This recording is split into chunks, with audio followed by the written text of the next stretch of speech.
September 9, 2023 sa ganap na alas 8 ng gabi hanggang alas 12 ng madaling araw, sa pamumuno ni Police Lieutenant Marvel T. Ortola, Chief Admin ng Imus Component City Police Station at ng buong kapulisan ng Imus, kasama na rin po ang Guardian Socialite Society Inc.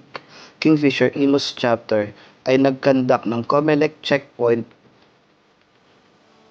sa boundary ng Imus Bacoor sa tapat ng Maynila. Layunin nito ay ang ipatupad ang gun ban para sa darating na eleksyon para sa Barangay at Sangguniang Kabataan Election 2023. Dito po, matutunghayan nyo kung paano ang ginagawang checkpoint ng buong kapulisan ng Imus at kasama na rin po ang ating force multiplier.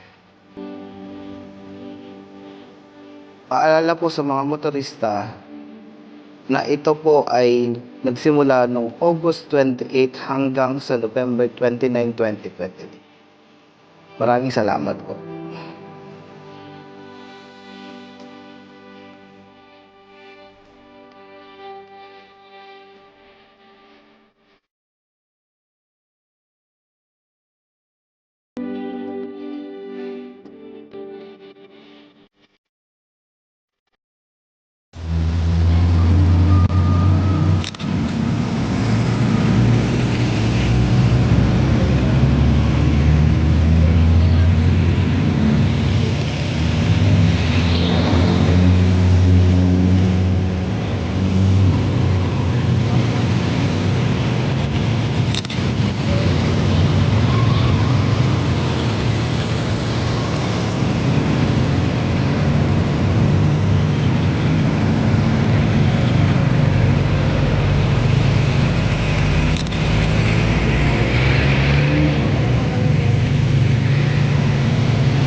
Girit po, girit.